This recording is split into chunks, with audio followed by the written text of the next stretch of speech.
Ready. Go. All right. I am here today with the Tratter House at the Vegas Convention Center for Cowboy Christmas. And we have Nick. Bmoe. Let's get started. Let's do it. Thank you guys for doing this interview with me today. This is actually huge, you know.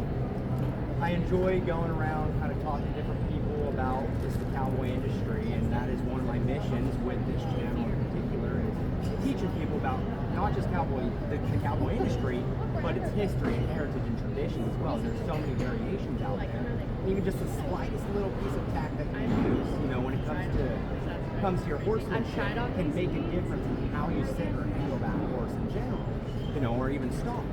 So, with that being said, I have some questions for you guys, and the first one is, what's the best piece of advice you've received in this industry? Mine was from Dale Brisbane, and about building a team. He says, hiring is guessing, firing is knowing.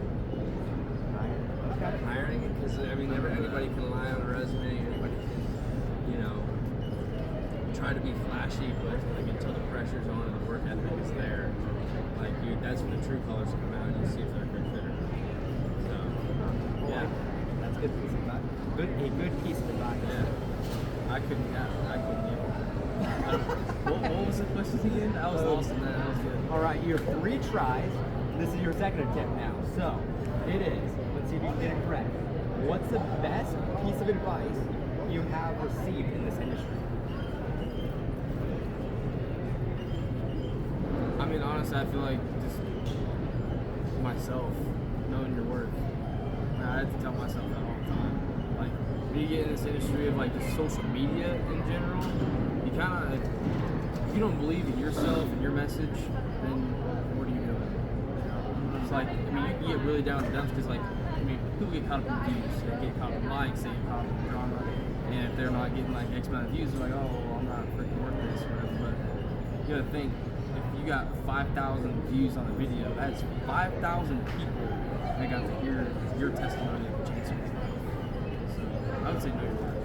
Okay. That was actually really good. That is best piece of advice you have received in this industry? In this industry, I don't know this industry, but one thing, a quote that sticks out to me is from Gladiator. What we do in this life echoes in eternity. So we all mess up, we all make mistakes. But it's reaching out and helping somebody. That's the thing. You know, in our message, what we do on social media, if it helps one person, it was over. You go out? You know. Okay. And that's, I think, with Tratter House collectively, we all want to help somebody. Oh, that's awesome. That's huge. So you're gonna be on there. That's good. That's actually, yeah, that was really good.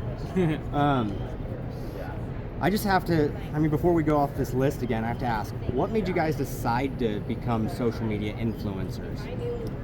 Literally what he just said. Like, I realized the power of helping somebody, and if I could just help one person, I don't know, because there's so many things in this world, like our soul is always reaching for fulfillment, and it's something the world can never fulfill. But you know, you can turn to drugs, you can turn to alcohol, you can turn to all these highs, all these pleasures. Yeah. But I think the biggest pleasure that I've ever like had the opportunity of doing is helping someone. Whether it's, you know, helping them smile, helping them get out of a rut, motivating them, helping them get closer to God, like all those things. Amen to that. That's why I do it. I just posted a video. Like, I didn't want to be on social media. Like, I mean, obviously, like, whenever you're a kid, you're like, oh, yeah, it'd be so crazy to be that guy, right? Right. And, like, I just posted a video and it happened. I never, like, thought, oh, yeah, I want to help change someone's life. But now that I do it, it's freaking amazing because now I can do that because that's, like, my passion of, like, just being funny to make someone else laugh, you know? So Absolutely. Mine's not, like, that sentimental, but, yeah, I just posted a tractor video and it blew up. Oh, that's funny, actually. Yeah. So how I got into it is, I didn't even have TikTok at the time. Moved to Texas and I was thrown into a house full of TikTokers. He was hired on as an assistant. For the merch. He was. And I was Yeah. a merchant, right? That's how it works. I was thrown into a house of TikTokers, and Are you talking about Taylor Garuso and all them?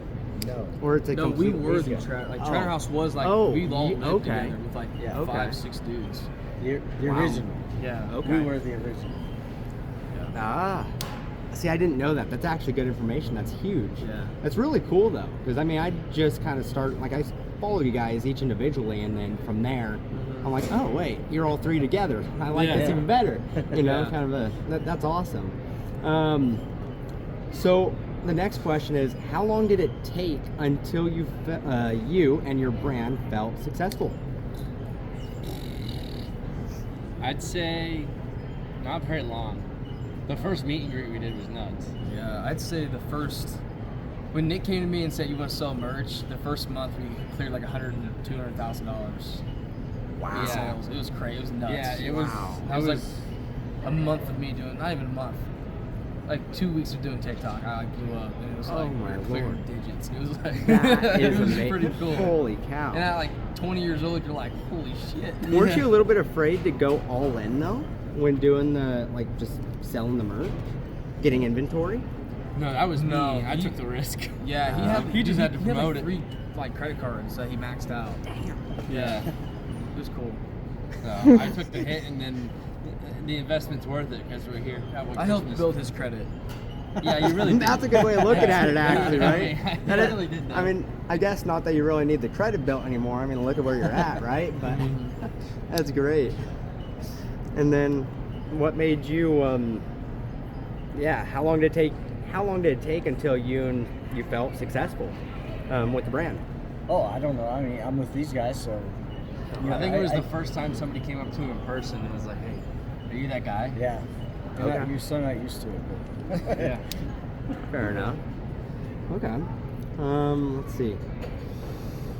So, what's something you would tell your younger self? Just quit giving a crap what everybody thinks about you. Like when I was a kid or in high school, I wanted to, like I was a smart kid. I fit in with like I was in AP classes, took all like the higher level classes because I wanted to be smart. And then I was in all the sports because I wanted to be cool.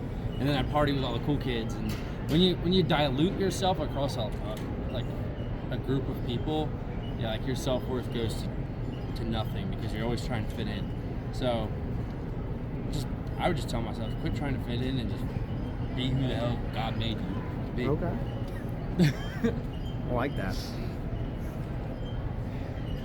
Quit Save being your a money. bully. Save your money. I said Dude. quit being a bully. Yeah, well, no, because bullying builds character. I still believe that to this day. Yeah. Not soft bullying, not like hard stuff. But no, tough luck. tough love. Yeah, there you go, not tough bullying. love. That's way but better. anyway, I would say save my money because like I would probably be a millionaire right now if I saved my money from all the TikTok stuff from 4 years of collective things. But I decided to. Well, I didn't really decide to get depressed, but it happened. I got depressed, and I was like drinking my life away. And you know, you get to the party stage, you're blowing $40,000-$50,000 a year, $60,000 a year at the bar, and so I'd like saving money because like it's a good down payment for a house. Fair enough. Yeah. I would say if you want it bad enough, do it. You know, when I was growing up, I rode bulls professionally, but when I was, I think, 18, my friend said, hey, we're going to Florida after the bull riding. Do you want to go? We're going to go for the winter to ride bulls. Do you want to go? I think I had $300 or $400 on it. And I just made up my mind. I'm going.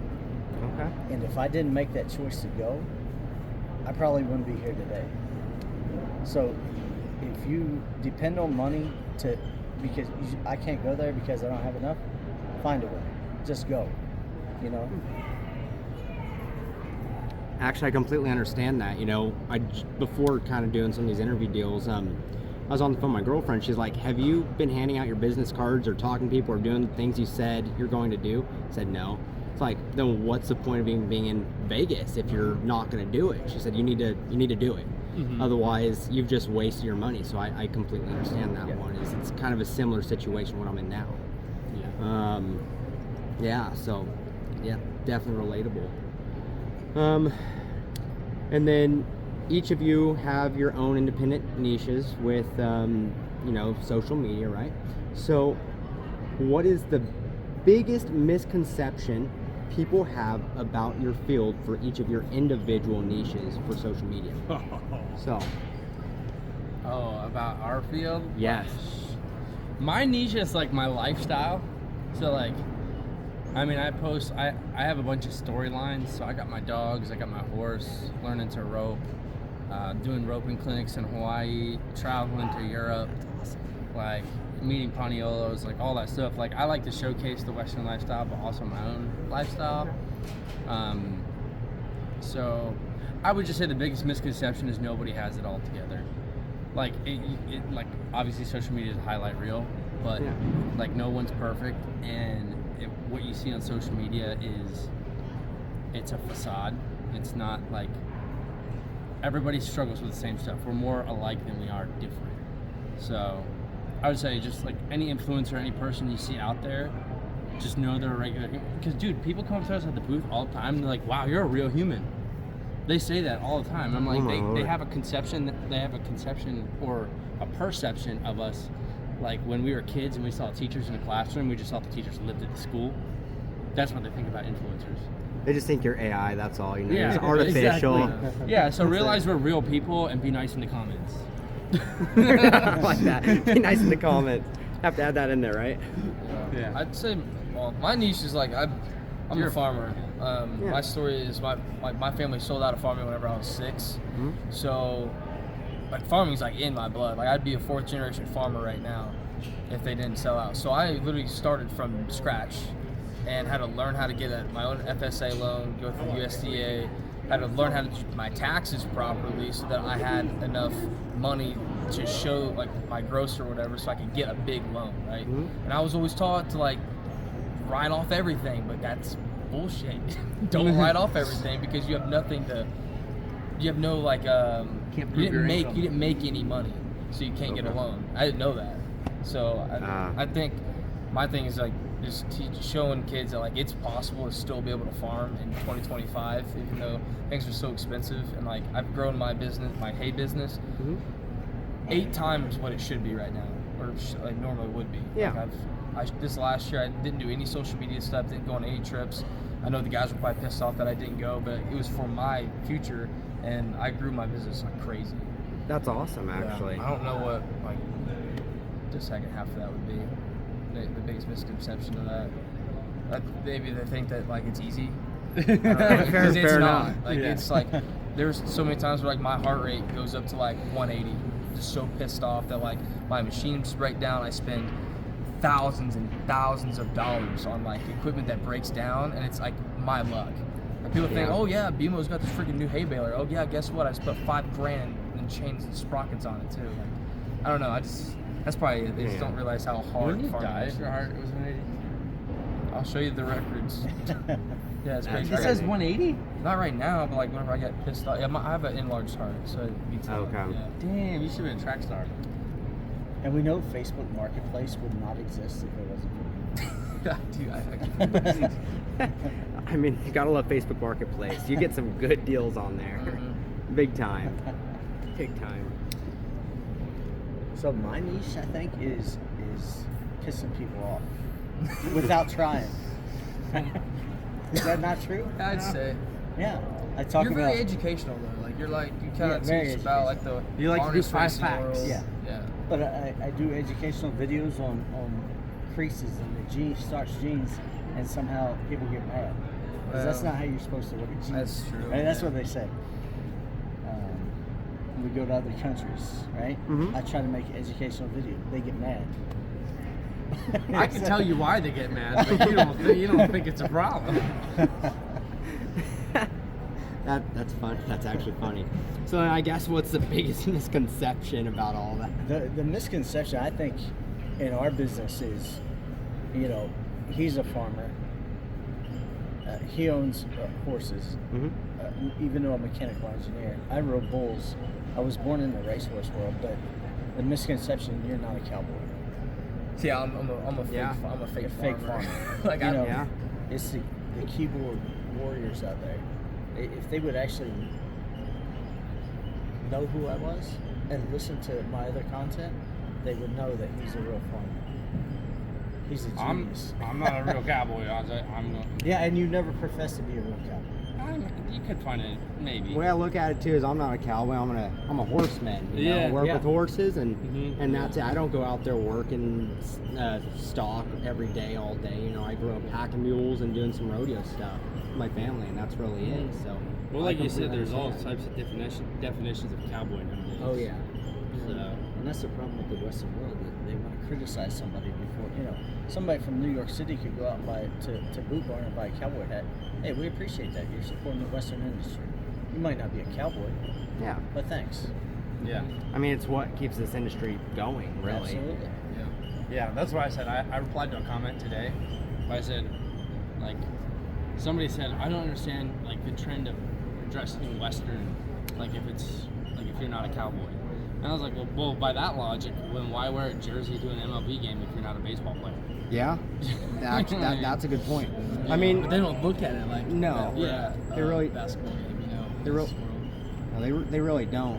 And actually, it kind of reminds me. So, I believe it's a new Elvis movie from a couple of years ago, where in the movie it said Elvis, he went in and he didn't just sell stuff to the people that liked his music. He also sold it to his haters too. So I Yeah. mean, it's Yeah. literally right there, right there Mhm. as well. So Yeah. yeah, I think we. Thank you guys. Yeah, I'll cut the absolutely. interview short. For Yeah, that. thank you. I really appreciate it. Yeah. Thank you. Absolutely. And thank you. Yeah, no problem. Man, that is awesome. Yeah, let me grab the mic.